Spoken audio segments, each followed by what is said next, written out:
Today, on Mystery Tales Unveiled, we delve into the files for 3 true stories that prove the most terrifying monsters aren't found in haunted houses.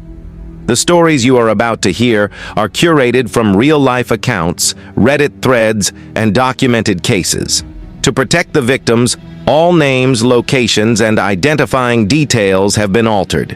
The 3 stories we have for you tonight escalate in their own unique ways. We begin with a slow-burn psychological thriller that will make you question your own sanity. We then move to a terrifying case of obsession that blurs the line between work and home. And our final story is a reminder that some places and the people who cling to them are just wrong. If you're ready to peer into the abyss with us, make sure you're subscribed to Mystery Tales Unveiled and have notifications on. What we're about to uncover is not for the faint of heart. Our first story takes us to a shiny, modern tech startup, a place that looked like the dream job from the outside. This is where we meet Sarah, a young, talented developer who had just landed what she thought was her big break. The office was beautiful, the team seemed friendly, and she immediately hit it off with her mentor, a man we'll call David.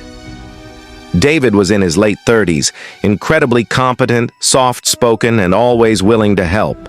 Sarah felt lucky to have him guiding her, but within a few weeks, strange things began to happen. The first oddity: Sarah would arrive at work to find her meticulously organized desktop icons completely rearranged. She shrugged it off, assuming IT had done some remote updates. Then it escalated. She would spend an entire day writing a complex piece of code, save it, and come back the next morning to find it reverted to a version from days ago. When she went to David for help, he would pull up the file history. "See, Sarah?" he'd say calmly. "It looks like you never saved it. You have to be more careful." The gaslighting intensified. Emails she swore she sent to her boss would vanish from her sent folder. David would later mention in passing, "Yeah, you seemed really out of it yesterday. You forgot to send the TPS reports again." Sarah started to feel like she was losing her mind. She was sleeping less, her confidence was shattered. Was she just incompetent? Was she imagining things? The climax came one night when Sarah was working late, completely alone. The office was silent. Suddenly, an instant message popped up on her screen. It was from David's account. The message read, "Stop going through my desk." Her blood ran cold. She spun around in her chair. The floor was deserted. She typed back a confused reply. The response was immediate. "I'm watching you." Terrified, her eyes were drawn to the security camera in the far corner. And as she watched, it slowly, deliberately, turned to stare right back at her. Shaken to her core, Sarah finally confided in an older, trusted colleague the next day. The colleague's face went pale. She revealed the truth. David had admin privileges over the entire office network and security system. This wasn't the first time. It was his sick hobby. He would target a new hire, someone bright and promising, and use his access to slowly gaslight them. He would remote into their computer, alter file histories, delete emails, and watch their every move through the cameras. He got a thrill out of systematically breaking them down, making them doubt their own sanity until they quit or were fired for incompetence. He was a ghost in the machine, and the office was his haunted house. Sarah quit on the spot. She later learned that the company's management was aware of David's quirks, but they valued his technical genius too much to let him go. Their solution wasn't to fire the predator, but to simply keep hiring new prey. The cycle continued. The horror of this story isn't a jump scare. It's the chilling realization that your own perception can be weaponized against you by someone you're supposed to trust. Our second story moves from the sterile office to the hectic, greasy world of a restaurant. Here we meet Chloe, a warm and outgoing waitress who had just started at a popular local spot. And we meet Mark, a line cook. Mark was quiet, kept to himself, but was good at his job. He was a bit awkward, but seemed harmless. He developed a friendly, work-appropriate crush on Chloe, always offering to help her carry heavy trays. But soon, friendly turned to fixated. The questions became intrusive. Mark started asking who she was dating, what her family was like, where she liked to hang out. He began memorizing her work schedule. The coincidences began. Chloe would run into Mark at her favorite grocery store, a 20-minute drive from the restaurant. "Small world," he'd always say with a smile that didn't reach his eyes. He invaded her digital life. Despite her private settings, he found her social media by looking at her friends' public photos. He started referencing her hikes, her sister's name, her favorite band, details she had never shared with him. The final straw at work was when Chloe started dating a regular customer. Mark's demeanor turned ice cold. One morning, she found a note on her windshield. It was written to look like a customer complaint, calling her unprofessional and rude, but the wording felt personal and venomous. The situation escalated from unsettling to terrifying when Chloe came home from a date one night to find her apartment door unlocked and slightly open. Her heart hammering, she stepped inside. Nothing was stolen. The TV was still there. Her laptop was on the table, but on the fridge, a photo of her and her new boyfriend was lying face down. Someone had been inside, someone who wanted her to know. She called the police, but with no stolen items and no forced entry, there was little they could do. A week later, the unthinkable happened. Chloe was home alone watching TV when she heard a faint scratching at her back door. She muted the TV. Silence. Then the distinct sound of a key fumbling in the lock. The door handle began to jiggle violently as someone tried to force their way in. Terrified, she ran to her bedroom closet, called 911, and whispered her address to the dispatcher, listening as the jiggling at the door continued. The police arrived within minutes.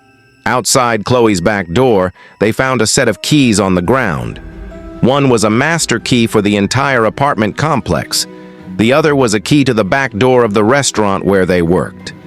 Mark was arrested that night. The investigation revealed he had stolen the master key from the superintendent's office weeks prior. And he had taken Chloe's keys from her purse during a busy shift, made copies, and returned them before she even noticed they were gone. He hadn't just been watching her at work. He had been studying her life, planning his entry. Mark was fired and served with a restraining order. But for Chloe, the damage was done. The one place she was supposed to feel safe, her home, had been violated by someone she was forced to see every day. She moved away a month later. The horror of this story is the brutal violation of trust and the terrifying reality that for a stalker, there is no boundary between your professional and personal life. Our final story takes us to the edge of town, to a place called Riverview Storage. This is where we meet Jake, a college student in desperate need of cash. He found a high-paying overnight security job watching over this converted storage facility. The pay was triple the normal rate. It seemed too good to be true. On his first day, the manager, a grim-faced man, gave him a single, unwavering rule. Your rounds are from 10 p.m. to 6 a.m. Do not, under any circumstances, go into the old sub-basement. The door is bricked up for a reason. Jake's training was done by the other night guard, an old-timer named Walter. Walter was eerily calm as he explained the quirks of the job. He laid out the rules. You'll hear footsteps in the empty West Wing. Just log it. The motion sensors in Hall C will go off for no reason. Just log it. Sometimes you'll hear whispering on the radio. Ignore it. It's just the old building settling. And Jake experienced all of it. The echoing footsteps in deserted corridors, the blaring alarm in Hall C with no one in sight. One night, his radio crackled to life with a faint, garbled whisper that sounded like, "Get out." He tried to brush it off, chalking it up to an overactive imagination and a creepy old building. The climax came on a night when the main power for the entire facility suddenly died. The emergency lights kicked on, bathing the endless hallways in a pulsing, blood-red glow. As Jake tried to radio for help, his walkie-talkie erupted with static. Then, A voice, clearer than any he had heard before, a panicked, breathy whisper, "Help me! He's in the walls!" The signal was strong. It was coming from inside the building, from the sub-basement. His flashlight beam shaking, he ran to the bricked-up door, the one place he was forbidden to go, and that's when he saw it. The concrete floor in front of the door was clean, but now there were fresh, wet, muddy scratch marks on the floor, as if something or someone had been dragged, struggling, right up to the bricks and through them. Jake didn't finish his shift. He ran and never went back. Haunted by what he saw and heard, he went to the local library and dug into the building's history. He discovered that Riverview Storage was once the Riverview Sanatorium, a private mental hospital shut down in the 1920s after allegations of brutal experimental treatments performed on patients in the sub-basement. The chief physician and his loyal staff were never convicted due to a mysterious lack of evidence and patient records. And then came the final chilling connection. As Jake looked at the old staff photos, he realized why the manager and Walter seemed so familiar. Their last names matched the doctors from the photos. Every single person who worked the night shift was a descendant of the original sanatorium staff. They weren't just guarding a building, they were carrying on a dark, generational secret. They weren't keeping people out of the sub-basement. They were keeping whatever was inside, in, and they needed a disposable outsider to handle the active parts of the night. So from psychological warfare to real-world stalking to something otherworldly and ancient, these three stories remind us that the world of work can sometimes be a backdrop for our deepest fears. The people we work with, the places we work in, they all have histories and secrets. Maybe just be a little more observant tomorrow. What was the most disturbing story to you? Was it the digital gaslighting, the violent stalking, or the generational secret? Let me know in the comments below. And if you have a true coworker horror story of your own, feel free to share it. You might just be featured in a future video here on Mystery Tales Unveiled. If you enjoyed this journey into the hitting that like button, subscribing,